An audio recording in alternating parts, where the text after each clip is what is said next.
Assalamualaikum warahmatullahi wabarakatuh. Sebelumnya perkenalkan, nama saya Habil Pradinata dari kelas 12 F2. Hari ini saya akan mengapresiasi sebuah cerpen yang berjudul Pengorbanan Seorang Ibu, yang mana cerpen ini merupakan karya dari Tika Yuranti dan dibacakan oleh Niputu Istaka Devi. Jadi, ayo kita simak sinopsis dari cerpen ini. Pada cerpen Pengorbanan Seorang Ibu ini berkisah tentang seorang anak dan ibunya. Jadi, si anak ini merupakan anak tunggal dari ibunya, tapi ibunya hanya membesarkan si anaknya dengan sendirian. Jadi pada saat kemudian, si anak ini bertumbuh besar. Tetapi si anak ini memiliki perilaku yang kurang baik lah yang dapat kita ambil. Si anak ini berperilaku nakal, berperilaku jelek, dan bahkan si anak ini memakai ini, itu, mengadu ayam, maling, dan lain-lain hal. Jadi pada suatu saat, si anak ini pun mengerjakan hal-hal yang negatif. Tetapi si ibunya ini pun tetap mendoakan si anak ini.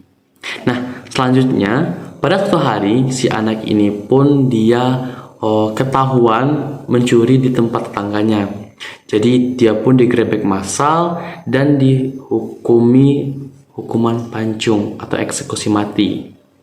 Nah, jadi seorang ibu yang namanya ibu tentunya dia tidak rela bahwasanya anaknya itu dihukum pancung.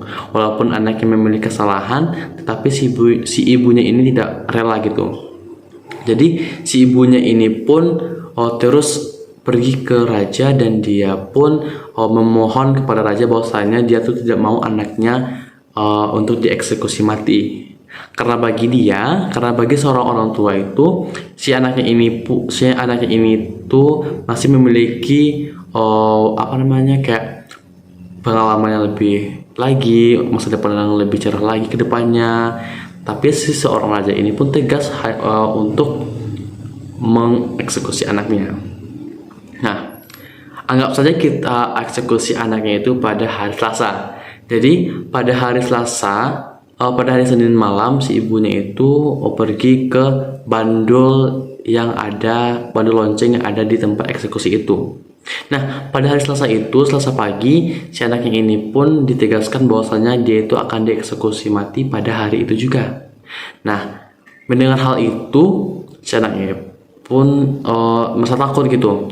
Jadi pada saat itu si ibu pun kan sudah ada di bandul. Nah, ketika lonceng dibunyikan, ternyata si ibunya ini sudah kelindas oleh bandul tersebut. Si ibunya ini akhirnya tewas dan si anaknya ini tidak jadi dieksekusi mati karena melihat bahwasanya ibunya itu sudah wafat. Nah, disitulah si anaknya ini pun penuh dengan penyesalan bahwasanya kenapa dia itu sejak dari dulu tidak mau mendengarkan apa yang dikatakan ibunya, kenapa baru sekarang. Itulah sinopsis dari cerita pengorbanan seorang ibu. Pertanyaan dari Bu Ulfa dari tugas yang sudah kita kerjain kemarin. Jadi pada pertanyaan pertama yaitu apa permasalahan utama dari cerpen ini. Jadi pada cerpen ini merupakan permasalahan utamanya itu di si anaknya. Jadi si anaknya ini hidup dalam kenakalan dan kejahatan hingga dijatuhi hukuman mati yang membuat ibunya menderita dan serta ibu itu rela berkorban untuk si anaknya. Selanjutnya kita akan beralih ke latar waktu atau latar cerita dari cerpen Pengorbanan Seorang Ibu. Latar waktu atau latar cerita atau latar dari cerpen ini ada tiga buah, yaitu yang pertama adalah latar tempat, latar suasana, dan latar waktu. Yang pertama ada latar waktu. Jadi yang pertama yaitu latarnya cerita ini berada pada zaman kerajaan. Ini dibuktikan bahwasanya cerita ini itu berlatar di zaman kerajaan, yang mana bahwasanya hukuman yang ada di zaman kerajaan itu merupakan hukuman pancung. Jadi disitulah kita dapat mengambil bahwasanya cerita cerpen ini merupakan cerita cerpen yang berlatar belakang di zaman kerajaan. Selanjutnya, pada cerpen ini juga ada latar pada pagi hari, pada malam hari, dan pada siang hari yang kita pasti akan mengetahuinya dari sinopsis yang sudah saya baca tadi. Selanjutnya ada latar tempat. Kalau latar tempatnya di mana ya kira-kiranya? Ya tentunya yang pertama ada di desa, di rumah sang ibu, di tempat hukuman pancung tadi, di atas lonceng atau di atas bandul tadi, serta di lapangan untuk si anak itu dihakimi, pas anak itu dijatuhi hukuman mati. Selanjutnya ada latar suasana dari cerpen ini, yaitu tentunya kalau latar suasana itu merupakan bagaimana suasana yang ada di cerita tersebut. Jadi di sini ada suasana sedih, tegang, haru, dan penyesalan. Lebih banyak itu ke arah-arah yang kesedihan ya. Jadi kalau contohnya itu kita ambil yaitu pada suasana sedih ketika seorang ibu itu sedih bahwasanya anaknya itu dihukum hukuman mati. Selanjutnya ada suasana tegang, ada masyarakat yang menonton atau ada masyarakat yang mau menonton eksekusi si anak tadi. Tentunya si masyarakat itu mau menunjukkan ekspresi yang tegang. Selanjutnya ada haru dan penyesalan. Itu kalau penyesalan itu merupakan di akhir ya. Ada pepatah yang mengatakan bahwasanya semua penyesalan itu berasal dari akhir. Jadi itu dapat kita ambil dari sinopsis yang telah saya baca tadi atau yang telah saya ceritakan tadi, bahwasanya si anaknya ini menyesal bahwasanya kenapa dia tidak berbuat baik kepada si ibunya. Selanjutnya ada watak dari si tokoh. Kalau watak tokoh itu merupakan ada 3 elemen, yaitu protagonis, antagonis, dan tritagonis. Jadi pada protagonis itu kita ambil siapa ya? Kalau saya ambil protagonis itu dapat kita ambil dari sang ibu. Sang ibu ini sudah merelakan semua hal, sudah mendoakan anak yang menjadi terbaik, tetapi dia itu disia-siakan. Sedangkan watak tritagonisnya itu lebih ke seorang raja.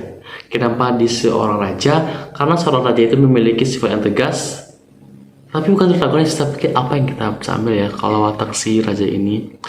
Kalau bisa kita ambil, si raja ini memiliki sifat yang tegas, karena dapat kita dengarkan dari ceritanya bahwasanya si raja ini tuh tegas untuk